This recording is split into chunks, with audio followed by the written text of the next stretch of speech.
Hello everyone, welcome to आसान वे। और आज हम बात करने वाले हैं केमिस्ट्री का एक बहुत ही important topic, and that is acid. बात बोलता है कि एसिड हम किसको बोलते हैं। तो दो substance which is sour in taste, ये पहला प्रॉपर्टी। कोई भी सब्सटेंस जो सावर इन टेस्ट हो यानी खट्टा हो टेस्ट में।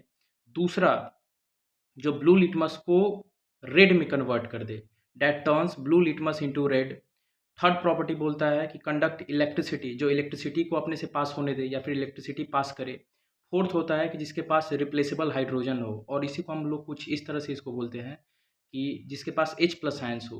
सर मतलब समझ में नहीं आया। मैंने बोला जब कभी भी एसिड को हम लोग किसी भी सब्सटेंस से रिएक्ट करवाएंगे तो वहाँ पे हाइड्रोजन इन्वॉल्व होगा ही होगा, या फिर अगर तू एसिड को अगर तुम वाटर में डिज़ोल्व करोगे तो वहाँ से हाइड्रोजन गैस रिलीज़ होगा, इन्वॉल्व होगा।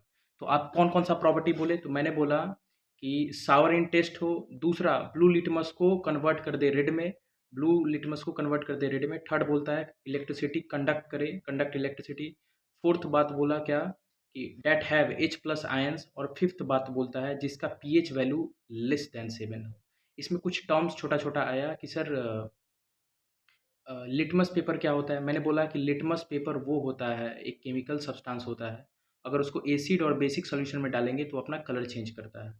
तो अभी हम लोग सिर्फ 2 ही तरह का पढ़ते हैं, एक ब्लू लिटमस और एक रेड लिटमस। तो जब कभी भी ब्लू लिटमस को अगर एसिड में डालोगे तो उसका अगर कलर रेड हो जा रहा है तो वो एसिड है, वो सब्सटेंस। दूसरा बात बोलता है तुम्हारा कि जैसे हम बात करें नींबू का रस, वो सावर इन टेस्ट होता है, खट्टा होता है।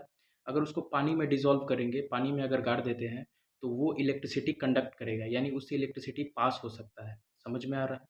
तो मैंने 4-5 प्रॉपर्टी बताया, उसको हम लोग याद रखेंगे।